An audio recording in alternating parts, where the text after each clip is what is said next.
ओम नमः शिवाय मित्रों।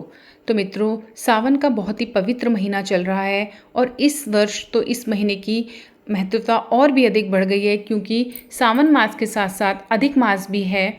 तो इसलिए सावन में किए जाने वाले कोई भी व्रत और पूजा पाठ बहुत ही फलदायी होते हैं।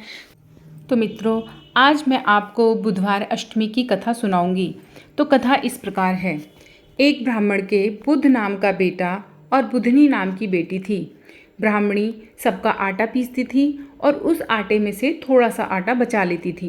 बेटी के मना करने पर भी वह मानती नहीं थी। एक दिन ब्राह्मणी अपने पीहर गई। पीछे से बुधनी आटा पीसती थी, लेकिन वह आटे में से बचाती नहीं थी। वह पूरा का पूरा आटा दे देती थी। ब्राह्मणी जब पीहर से वापस आई तो सबने उससे कहा कि तुम आटा चुराती थी, तुम्हारी बेटी हमें पूरा आटा देती है, अब हम तुम्हें पीसना नहीं देंगे। सभी के जाने के बाद बुधनी की माँ उसे मारने लगी और बोली कि इसका ब्याह कुत्ते से कर देते हैं और इसे यहाँ से चलता करते हैं। बुध भगवान ने सोचा कि बेटी सच्चाई की राह पर चली है तो इसकी मदद करनी चाहिए, और वह स्वयं कुत्ते का वेश बनाकर आए। उसके भाई ने उस कुत्ते का तिलक कर दिया। उस समय सारे गांव में यह बात फैल गई कि बुधनी का ब्याह कुत्ते से हो रहा है। उसकी माँ जिससे भी कोई काम करने की को कहती, वह मना कर देते, कहते कि हमें तो भगवान के ब्याह के काम करने हैं, हमारे पास टाइम नहीं है। अब वह और परेशान होकर बुधनी को मारने लगी और बोली कि तू पापिन है, निर्भागी है, जो कि तेरे ब्याह में कोई भी काम नहीं करा रहा है। अब ब्याह का दिन भी आ गया। भगवान कुत्ते का वेश बनाकर गांव में आए। पूरे गांव में हल्ला हो गया कि बुधनी का ब्याह कुत्ते से हो रहा है। वह पूरे गांव में सभी उसका मजाक कर रहे थे। बुधनी परेशान हो गई और भगवान से बोली, हे भगवान, आप मेरी एक ऐसी परीक्षा ले रहे हैं, हर तरफ मेरी हंसी उड़ रही है। तब भगवान अपने असली रूप में आए।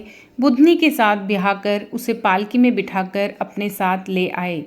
ससुराल में आने के बाद एक दिन बुधनी की सहेली बोली कि भगवान तुझे ऊंची रखते हैं, लेकिन 7 कमरों में से 7वें कमरे की चाबी नहीं देते हैं। बुधनी भगवान से 7वें कमरे की चाबी लेने के लिए जिद करने लगी। तब भगवान ने उसे चाबी दे दी। बुधनी ने 7वें कमरे का ताला खोला तो उसने देखा कि उसकी माँ नरक जैसे वातावरण में रह रही है। वह तुरंत भगवान के पास आई और बोली कि मेरी माँ ये सब यातनाएं क्यों सह रही है। तब भगवान बोले कि यह तो कर्मों का फल भोग रही है। बुधनी बोली कि जिसके आप जैसा जमाई हो वह इतना कष्ट कैसे झेल सकती है, आप मेरी माँ को कष्टों से मुक्त करें। भगवान बोले कि यदि तेरी भाभी बुध अष्टमी का व्रत करेगी तो यह कष्ट दूर हो जाएंगे। बुधनी पीहर गई तो देखा भाभी गर्भवती है।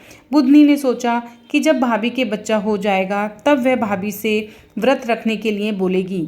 थोड़े ही समय बाद उसकी भाभी के बच्चा हो गया, उसको पुत्र की प्राप्ति हुई। तब बुधनी ने अपनी भाभी को सारी बातें बताकर बुध अष्टमी के व्रत के लिए आग्रह किया और बोली कि 8 बुध अष्टमी का व्रत करके 9वीं बुध अष्टमी को कथा सुननी चाहिए। 8 जोड़ों को जिमाकर उन्हें वस्त्र, दक्षिणा, दान आदि देना चाहिए और उनसे हाथ जोड़कर विनती करनी चाहिए कि हमारे माता पिता जिस भी कष्ट में हो वहाँ से निकलकर बैकुंठ में वास करें। बुद्ध और उसकी पत्नी ने बुध अष्टमी का व्रत किया और अपनी माता को कष्टों से मुक्ति दिलाई।